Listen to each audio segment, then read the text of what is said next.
You've got the CRM, the project management tool, the scheduler, the email platform, and the invoicing software. And somehow you're still doing half of it manually. Really? That's not a you problem. Guess what? That's a back end problem. And in today's video, I'm going to walk you through the exact tech audit I run on businesses so you can find out where your back end is broken. Let's get into it.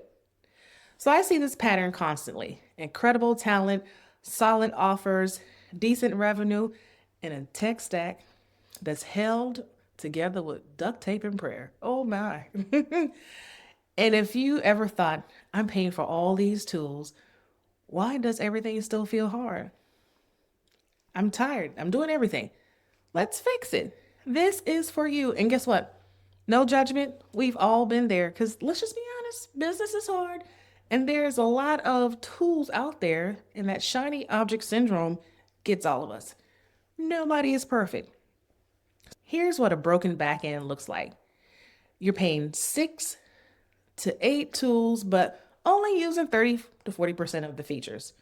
Client onboarding takes 2 to 3 hours of manual work every single time. You got the copy and pasting from information from platform A to platform B instead of letting it flow automatically. Things fall through the cracks. Follow-ups get missed. Whew. Invoices go out late. You feel busy all the time, tired because you're doing everything, but can't point out what's actually eating your hours. The problem isn't that you need more tools. The problem is nobody ever audits how these tools actually work together for their business. That's what this audit fixes. 5 areas. So let's go. You got your pen, paper? Let's do it. So, area number 1, the tool inventory and overlap. I want you to list every tool you're paying for, every single one. I'm gonna pause because some of y'all gonna leave out that tool, and we're not gonna do that.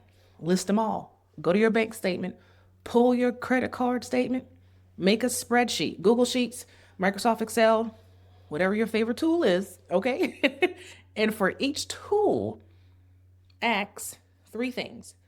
What is this supposed to do? 2, what am I actually using it for? And 3, what could it do that I'm not using? You know, that feature you don't know about? Yeah. This is where overlaps become obvious. 3 CRMs, 2 schedulers, that's redundant. So if a client's paying for Dubsado, Honeybook, and Go High Level, what we need to consolidate. You're going to save $200 a month and probably 6 hours a week. And if you haven't logged into a tool in 60 days, we pausing again. Oh my goodness. That's your sign to let it go. 60 days, but you're donating to the company. We don't donate, okay? Unless it's for real donations. But we just don't waste money on tools because we're businesses. We want to operate efficiently. Area number 2, for every repetitive task, ask yourself 2 questions. Is this automated or am I doing this manually? So here are the 3 big gaps. Client onboarding. If you're sending welcome emails and creating project folders by hand, that's a gap. Follow-up sequences. Sales follow-ups, post-delivery check-ins, invoice reminders. If you're doing it manually, you're wasting hours. Payment collection. Manually sending out invoices, checking if it got paid, follow up when they didn't. Whew, you're tired, okay? One automated onboarding saves 2+ hours per client. 5 clients a month? Well, guess what? Simple math, that's 10 hours back every month. So we're going to fix that. We're getting there. Area number 3, are your tools talking to each other, or are you the tech middleman? Are you that integration? You don't need to be. The copy and paste test. If you're manually moving information between platforms, your data flow is broken. You don't need to be the tech middleman. That's why it's tech. We're going to fix that though. So, because your data flow is broken, here are some key integrations that we can look at. CRM to email platform, scheduler to CRM, payment processor to delivery platform. Your tools should create a pipeline, not a pile. Remember that my previous video, we talked about garbage in, garbage out? We don't want that pile of garbage. So we want a pipeline. Information goes in once and flows through our entire system. Isn't that nice? Beautiful. Area number 4 that you're going to audit, your client experience walkthrough. Yep, walk through like the client. You're your own client. Start from the beginning.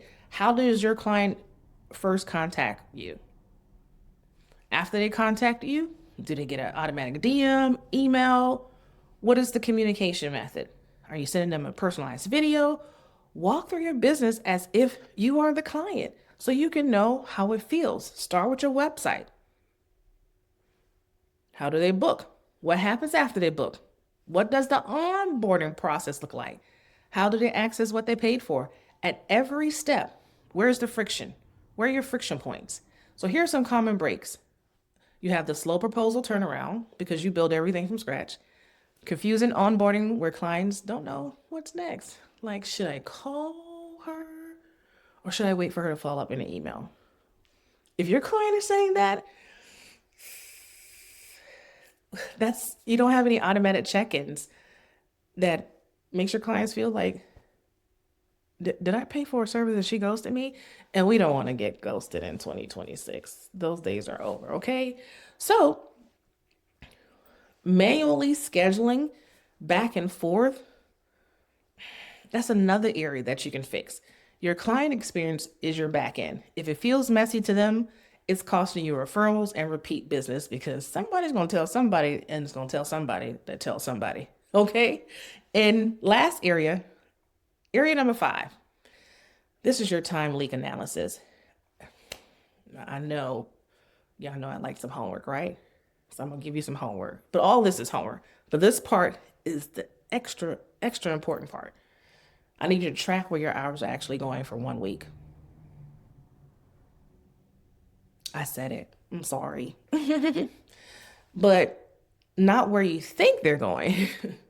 You're like, well, I don't need to do that because I know it's going here. I know it's going there. I do follow-ups on Monday. And then for Monday on Tuesday, this is you, okay? Because this was me too. So I've been there. No, I need you to know where your time, your hours, where's it actually going? And at the end of the week, I want you to categorize this, okay? Take your time, fill it out, categorize it. Revenue generating, that's your client delivery, sales, creating offers. Strategic, that's your planning, content creation, business development. That's another category.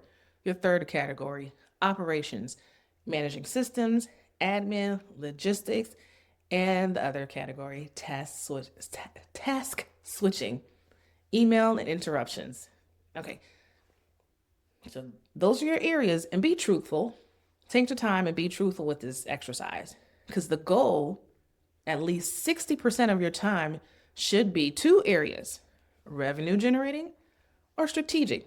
But most entrepreneurs are spending 60 to 70% on operations and admin because I'll be honest, a lot of us are a one-woman show or a little team, less than 3, and we're probably stretched thin and don't know that, hey, I have this tool, it has this feature, and I need to figure out how to use it because guess what? You don't have that time because your onboarding is a little messed up, but that's okay.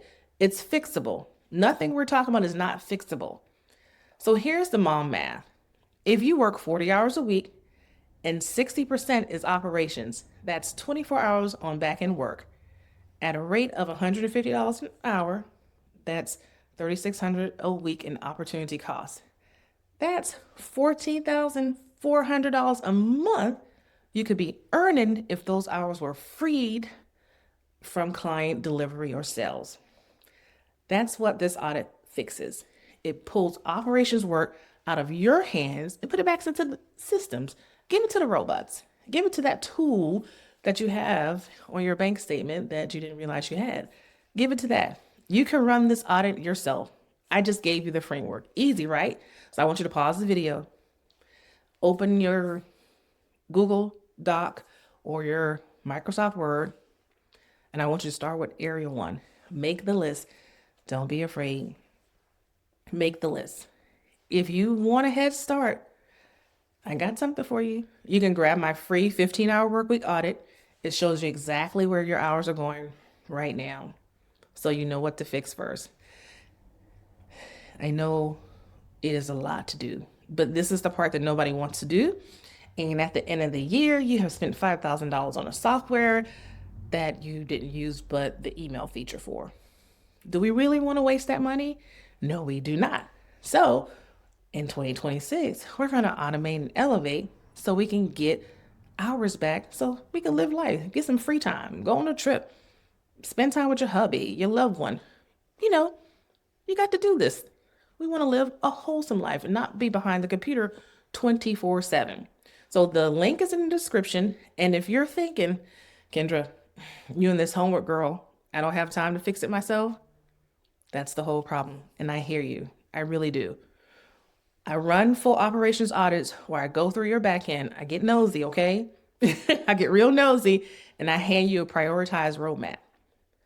And then from there, if you say, Kendra, girl, just do it. I got you too. Those links are in the description. But in all honesty, I know this is not the sexy part of the business. I know it's not, but I want you to stop ignoring your back end because we talked about that, talked about those referrals. And referrals is what we want for our business because customer A can talk about how good I was to customer B, and then B say, oh, bro, let me tell C. And you see that? It keeps going and going and going. And guess what? Your business keeps growing and growing and growing. You see the effect? So cleaning up your back end is not a bad thing. You just got to fix the back end to get your time back. And that's it. If this was helpful, give it a thumbs up and make sure you subscribe to the channel, okay? I drop a new operations and systems video every week. Thank you for watching. Now go and fix your back end. Go. Bye. Talk to you later.